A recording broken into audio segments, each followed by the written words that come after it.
क्या आपने कभी गौर किया है कि हर शिव मंदिर में नंदी ठीक शिवलिंग के सामने क्यों बैठे होते हैं? क्यों कहा जाता है कि महादेव के दर्शन से पहले नंदी के दर्शन आवश्यक हैं? ये सिर्फ परंपरा नहीं है, ये एक तप, एक प्रतीक्षा और एक ऐसी भक्ति की कहानी है जिसने एक ऋषि को अमर बना दिया। ये कथा है शिलाद ऋषि की। शिलाद एक महान तपस्वी थे, ज्ञान, वैराग्य और तपस्या में अद्वितीय, पर उनका हृदय एक वेदना से भरा था। उनका कोई वंश नहीं था। उन्होंने शिव को पुकारा, घोर तप किया और एक पुत्र का वर मांगा, लेकिन वह पुत्र साधारण नहीं था।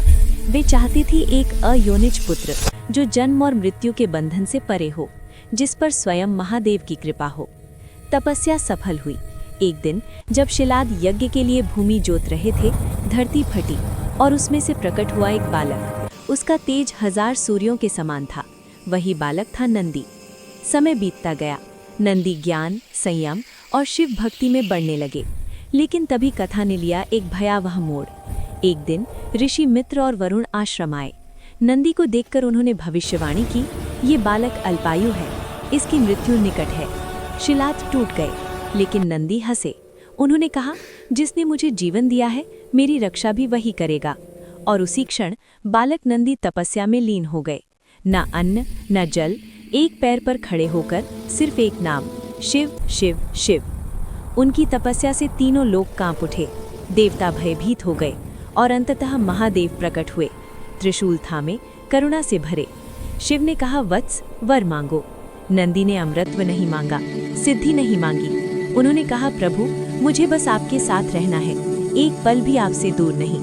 महादेव की आंखें भर आईं। उन्होंने नंदी को अमृतत्व दिया और बैल का दिव्य स्वरूप देकर अपना सबसे प्रिय गण, अपना सखा और अपना वाहन बना लिया।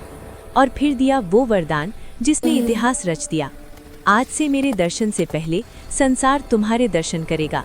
जो भी अपनी इच्छा तुम्हारे कान में कहेगा, वो सीधे मुझ तक पहुंचेगी।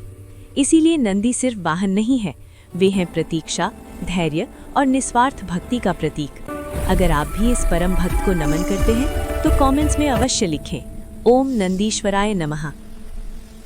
अगर आप लोगों को ये असली कहानी पसंद आई तो इस वीडियो को लाइक, चैनल को सब्सक्राइब करके हर हर महादेव जी कमेंट जरूर करें।